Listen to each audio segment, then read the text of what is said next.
Hello my dear students and welcome to Mint Talk India. आज के इस video में हम आपके क्लास 5th इंग्लिश की टेक्स्ट बुक मैरी गोल्ड का unit number 3 poem My Shadow पढ़ने वाले हैं। वैसे तो ये पोएम जो है ये बहुत लंबी है, 4 स्टैंजास की है, लेकिन आपके टेक्स्ट बुक में सिर्फ 3 पैराग्राफ्स ही दिए हुए हैं। इस पोएम को किसने लिखा है? स्कॉटलैंड के एक पोएट हैं रॉबर्ट लुईस स्टीवेंसन। इन्होंने 1885 में इस पोएम को लिखा था जब ये बहुत छोटे बच्चे थे। जब रॉबर्ट लुई आपकी तरह छोटे बच्चे थे तब ये भी अपने शैडो यानी कि अपनी परछाई को लेके बहुत ही आकर्षित हो गए थे। यूजुअली हम भी अपनी परछाई को लेके बचपन में बहुत फैसिनेटेड हो जाते हैं, यानी कि उसकी तरफ बहुत आकर्षित हो जाते हैं, क्यूरियस हो जाते हैं शैडो के बारे में और ज़्यादा जानने के लिए कि वो हमारे साथ हमेशा मूव करती है, कभी बड़ी हो जाती है, कभी छोटी हो जाती है, कभी गायब हो जाती है। हम शैडो के साथ बहुत सारे गेम खेलते हैं, यहाँ तक कि छोटे से छोटे बच्चे भी अपनी शैडो को देख के ऐसा मानते हैं कि उनकी तरह एक और बच्चा उनके साथ है और उनके साथ खेल रहा है। ऐसे शैडो वाले फिंगर पपेट्स तो हम सब ने बनाई होंगी, आपने भी ज़रूर बनाई होगी। टॉर्च जला के, कैंडल जला के, इस तरीके के शैडो को लेके खेल हम सब के मनपसंद है।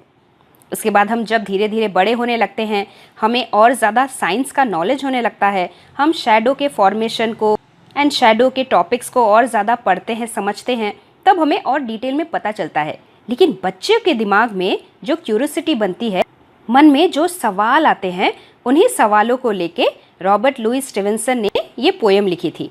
तो चलिए हम भी पढ़ते हैं और एंजॉय करते हैं। Do you know whenever there is light someone follows you. जब भी हमारे आसपास लाइट होती है, हमें कोई ना कोई हमेशा फॉलो करता है, हमारे पीछे पीछे आता है। Have you ever wondered who is it? क्या आपने सोचा है कि वो क्या है? वो हमारी परछाई है। Let's read and enjoy. I have a little shadow that goes in and out with me. I have, मेरे पास है, अ लिटिल शैडो, एक छोटी सी परछाई, दैट गोज़, जो चलती है, इन एंड आउट, अंदर और बाहर, विथ मी, मेरे साथ। जब भी मैं घर के अंदर होता हूँ तब भी वो परछाई मेरे साथ होती है। जब मैं घर के बाहर जाता हूँ, स्कूल में, प्लेग्राउंड में, तब भी वो परछाई मेरे साथ होती है। मैं जो भी करता हूँ सेम चीज़ें मेरी परछाई मेरी ही तरह करती है। And what can be the use of him is more than I can see. और इस शैडो का सिर्फ मेरे साथ चलना चलना चलना और हर वो चीज़ करना जो मैं करता हूँ, बस इतनी सी चीज़ के अलावा और मेरी शैडो का क्या यूज़ है? What can be the use of him. यहाँ पे हिम का मतलब हमारी शैडो को बोला गया है। तो इस शैडो का इससे ज़्यादा और क्या काम है?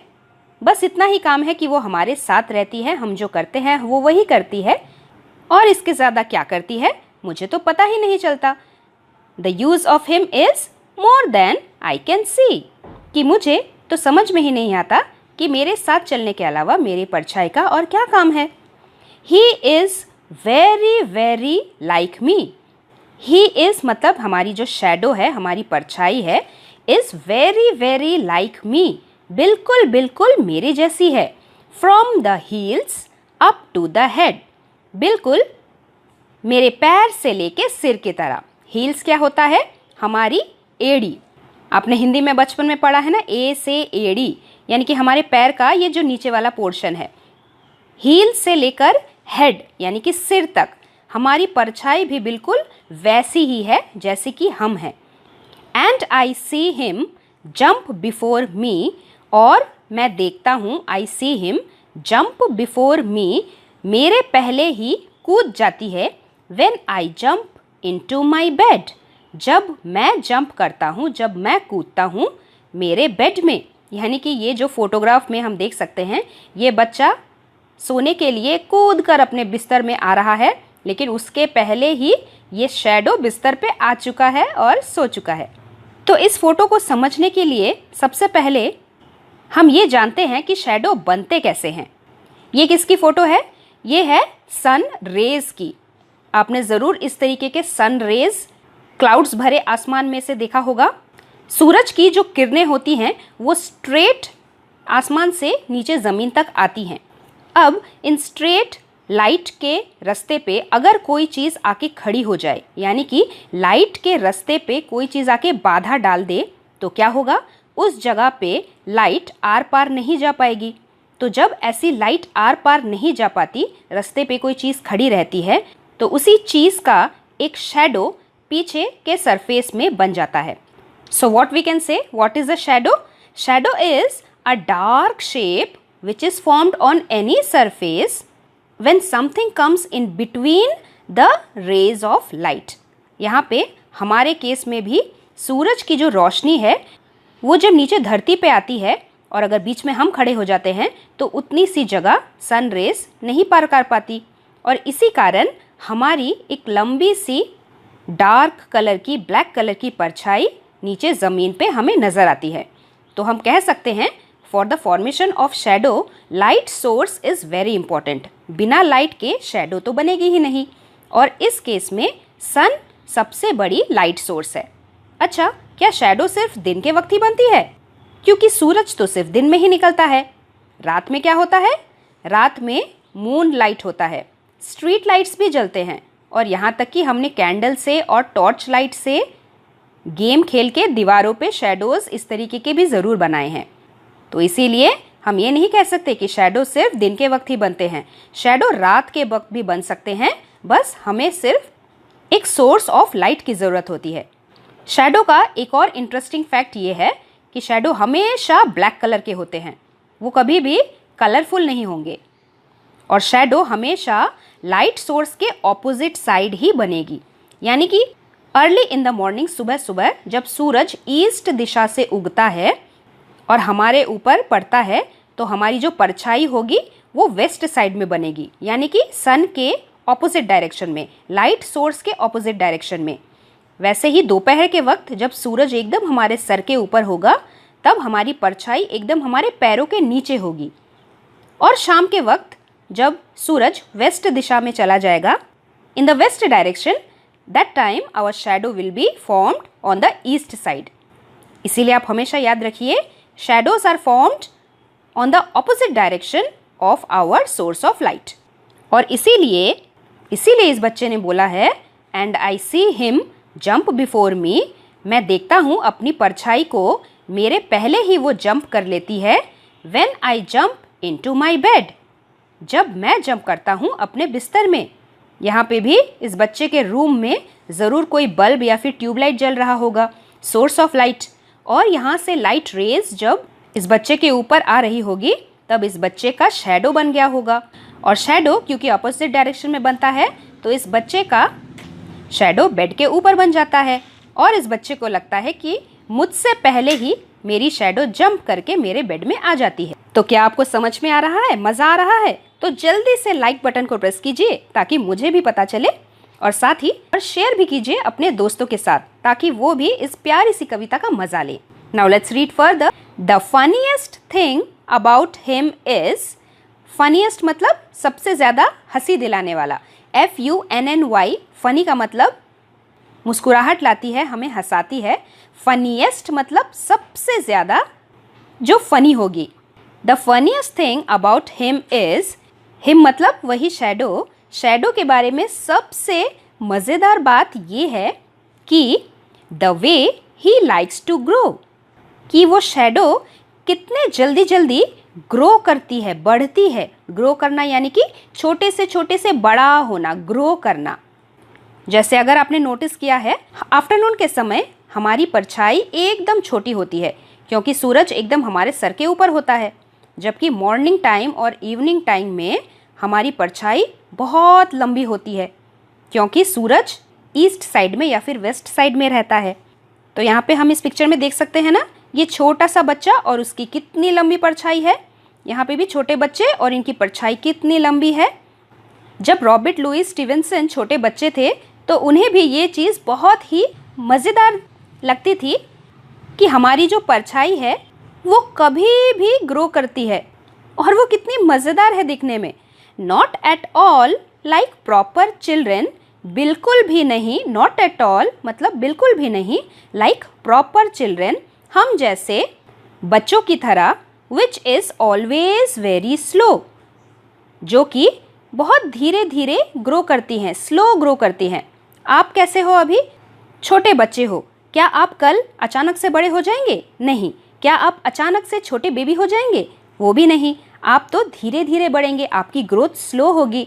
बहुत सालों पहले आप बॉर्न हुए थे, 10 साल पहले या फिर 9 साल पहले, तब आप छोटे बेबी थे। आपको छोटे बेबी से इतने बड़े होने में 10 इयर्स लग गए। धीरे धीरे करके आप बढ़े, यानी कि आपकी ग्रोथ बहुत ही स्लो हुई। Like proper children which is always very slow. आपकी ग्रोथ बहुत ही स्लो होती है। लेकिन हमारी जो परछाई है, इसकी ग्रोथ कैसी होती है? कभी एकदम लंबी हो जाती है, फिर छोटी हो जाती है, फिर एकदम लंबी हो जाती है। तो ये कितनी फनी थिंग है ना, कितनी मज़ेदार थिंग है ना। For he sometimes shoots up, क्योंकि हमारी परछाई कभी कभी इतने तेज़ी से बढ़ जाती है। शूट्स अप मतलब तेज़ी से किसी चीज़ का बढ़ना, तेज़ी से परछाई बढ़ जाती है। Taller like an Indian rubber ball, इतनी लंबी हो जाती है, टॉलर हो जाती है जैसे कि इंडिया की रबर बॉल। अगर आपने इस तरीके के पिंपॉम बाउंसी बॉल से खेला है तो आपको पता होगा, जैसे ही ज़मीन पे आप टप्पा मारोगे वो बाउंस करके एकदम छत तक पहुंच जाएगी।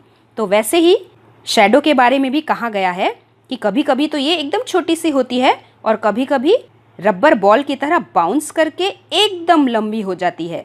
तो है ना कितनी फनी थिंग, कितनी मज़ेदार चीज़ शैडो के बारे में। And he sometimes gets so little, और कभी कभी वो यानी कि परछाई इतनी छोटी हो जाती है, so little that there's none of him at all. There's मतलब there is, none of him मानो वो है ही नहीं, उसका कोई भी पोर्शन नहीं है। एट ऑल बिल्कुल भी। जैसे कि आफ्टरनून शैडो में हमने देखा है, वो एकदम छोटी सी बनती है। अगर आपने नोटिस नहीं किया तो आप नेक्स्ट टाइम दोपहर के 12 बजे बाहर जाके अपनी शैडो को नोटिस करके देखिए, कितनी छोटी सी शैडो बनेगी। ऐसा लगेगा कि जैसे हमारी शैडो है ही नहीं, इतनी छोटी है। There is none of him at all. तो इस 4 लाइन्स वाले स्टैंजा में पोएट ये बोलना चाहते हैं कि शैडो के बारे में सबसे मज़ेदार वाली बात ये है कि वो बिल्कुल भी हम जैसे आम बच्चों की तरह स्लो स्लो करके नहीं बढ़ते। शैडो अचानक से बढ़ जाते हैं। The way he likes to grow, अचानक से बढ़ जाते हैं और अचानक से कम हो जाते हैं। कभी कभी तो इंडियन रबर बॉल की तरह बाउंस करके शूट अप, एकदम तेज़ी से ऊपर बढ़ जाते हैं। और कभी कभी तो इतने छोटे हो जाते हैं कि मानो वो है ही नहीं। शैडो का छोटा बड़ा होना एंगल्स के ऊपर डिपेंड करता है। आपने अपने मैथमेटिक्स में इसी साल एंगल्स के बारे में पढ़ा है ना। जितना ज़्यादा बड़ा एंगल होगा उतनी बड़ी परछाई बनेगी। अगर मान लीजिए जो चीज़ रास्ते पे खड़ी है, पेड़ या फिर इंसान या फिर कोई जानवर, उस पे हम एक 90 डिग्री का राइट एंगल बना दें, उस राइट एंगल पे सूरज जितना बड़ा एंगल बनाएगा उतना बड़ा उस चीज़ की परछाई होगी। इसके बारे में आप और भी डिटेल में अपने हायर क्लासेस में पढ़ेंगे और आपको बहुत मज़ा आएगा। So that is the next interesting fact about our shadow. In daytime, our shadow formed in the morning and in the evening are longer than the shadow formed at afternoon. Let's read the last stanza. One morning, एक दिन सुबह को, very early, बहुत जल्दी, before the sun, I was up. जब सूरज भी नहीं निकला था तब मैं उठ गया था। और वो कौन सा समय होता है? उसे हम डॉन बोलते हैं, यानी कि सुबह सुबह, अर्ली मॉर्निंग, जिसे हिंदी में भोर बोला जाता है। When the sun is not up, हमें सूरज की रोशनी नज़र नहीं आती, लेकिन हल्का हल्का उजाला हमें नज़र आता है। तो एक दिन पोएट भी सुबह सुबह इतनी जल्दी उठ गया था जब सूरज भी नहीं निकला था। उस समय क्या हुआ? आई रोज़, रोज़ होता है राइज का पास्ट टेंस। आई रोज़ मतलब मैं उठा, एंड फाउंड, और मैंने क्या देखा? द शाइनिंग ड्यू, शाइनिंग यानी कि चमकती हुई ओस की बूंदे, ड्यू मतलब ओस की बूंदे, ऑन एवरी बटरकप। बटरकप एक येलो कलर का फ्लावर होता है और उस येलो कलर के फूल पे पोएट ने ओस की बूंदे देखी। ओस की बूंदे कैसे बनती है? आपने अपने थर्ड स्टैंडर्ड की ईवीएस में सॉलिड, लिक्विड्स और गैस के बारे में पढ़ा है ना। तो हमारे एयर में भी कुछ मॉइस्चर होता है, some amount of gas is present in our air. और एकदम सुबह सुबह वही मॉइस्चर कंडेंस होके गैस से थोड़ा लिक्विड फॉर्म में आ जाता है, और वही चीज़ ओस की बूंदों के रूप में घास के ऊपर, फूलों के ऊपर हमको नज़र आती है। लेकिन ये चीज़ बाद में सूरज उगने के बाद नज़र नहीं आती, क्योंकि तब तक ये छोटे छोटे ओस की बूंदें इवेपोरेट हो जाती हैं। तो अगर आपको ड्यू ड्रॉप्स देखने हैं, आपको सूरज उगने के पहले ही उठना पड़ेगा। तो वही हमारे पोएट ने भी किया था। एक दिन सुबह सुबह जब सूरज भी नहीं निकला था, पोएट उठ गए थे और उन्होंने देखा सभी बटरकप्स फ्लावर पे चमकती हुई ओस की बूंदें थी। लेकिन माई लेजी लिटिल शैडो, मेरा आलसी छोटा सा साया, like an arrant sleepy head, arrant का मतलब होता है बिल्कुल, लेजी जो बिल्कुल बुरी तरीके से लेजी हो, स्लीपी हेड जिसके सर पे सोने का भूत सवार हो, जो बहुत ही ज़्यादा नींद से भरा हुआ हो। एरेंट स्लीपी हेड मतलब बिल्कुल भी लेजी, जो सोया हुआ हो। मेरा शैडो वो क्या कर रहा था? हैड स्टेड एट होम, वो घर पे ही सोया हुआ था। बिहाइंड मी, मेरे पीछे, and was fast asleep in the bed, और वो सोया हुआ था मेरे बेड पे। मतलब ये है कि सुबह सुबह जब सन नहीं निकला था, उस समय पोएट घर के बाहर निकले थे ड्यू ड्रॉप्स देखने के लिए। लेकिन जैसे कि हमने पढ़ा, बिना सन के, बिना रोशनी के परछाई तो दिखेगी नहीं, बनेगी नहीं। उस समय क्योंकि पोएट छोटे बच्चे थे, उन्हें तो इतना साइंस पता नहीं था। उन्हें तो यही लग रहा था कि मैं तो उठ गया था सुबह सुबह बटरकप्स पे चमकती हुई ड्यूज, ओस की बूंदें देखने के लिए, लेकिन मेरा जो शैडो था, परछाई थी, वो इतना लेजी था कि वो तो उठा ही नहीं था। वो मेरे पीछे, मेरे घर में, मेरे ही बिस्तर पे लेजी स्लीपी हेड की तरह सोया पड़ा था। तो ये है एक छोटे बच्चे की मन की बात कि वो शैडो के बारे में क्या सोचता था, जो कि हमारे पोएट रॉबर्ट लुईस स्टीवेंसन ने बचपन में लिखी थी। चलिए इसके न्यू वर्ड्स को एक और बार पढ़ लेते हैं। इंडियन रबर बॉल, जो पिम पॉम बाउंसी बॉल होती है, उसी को कहा गया है। A ball that can bounce very high. Buttercup, यहाँ पे एक येलो कलर का फ्लावर को बोला गया है। एरेंट मतलब बहुत बुरा, सरासर, बिल्कुल। एरेंट स्लीपी हेड मतलब कंप्लीटली इनएक्टिव, जो बहुत ही ज़्यादा सुस्ताया हुआ है, लेजी है, जो बिल्कुल भी उठता नहीं है, सोया पड़ा रहता है। और इसी के साथ हमारा पार्ट 1 वीडियो और पोएम एक्सप्लेनेशन यहीं पे ख़त्म होता है। अगर आपके मन में कोई भी प्रश्न या फिर डाउट फिर भी रह गया है, आप मुझे कमेंट बॉक्स में पूछ सकते हैं। इस चैप्टर का क्वेश्चन आंसर्स हम अपने पार्ट 2 वीडियो में सॉल्व करेंगे, जिसका लिंक आपको इसी डिस्क्रिप्शन बॉक्स में मिल जाएगा। तो मिलते हैं हम बहुत जल्दी। Till then, thank you very much and God bless you all. Thanks for watching and do like, share, subscribe our channel Mint Talk India for more upcoming videos.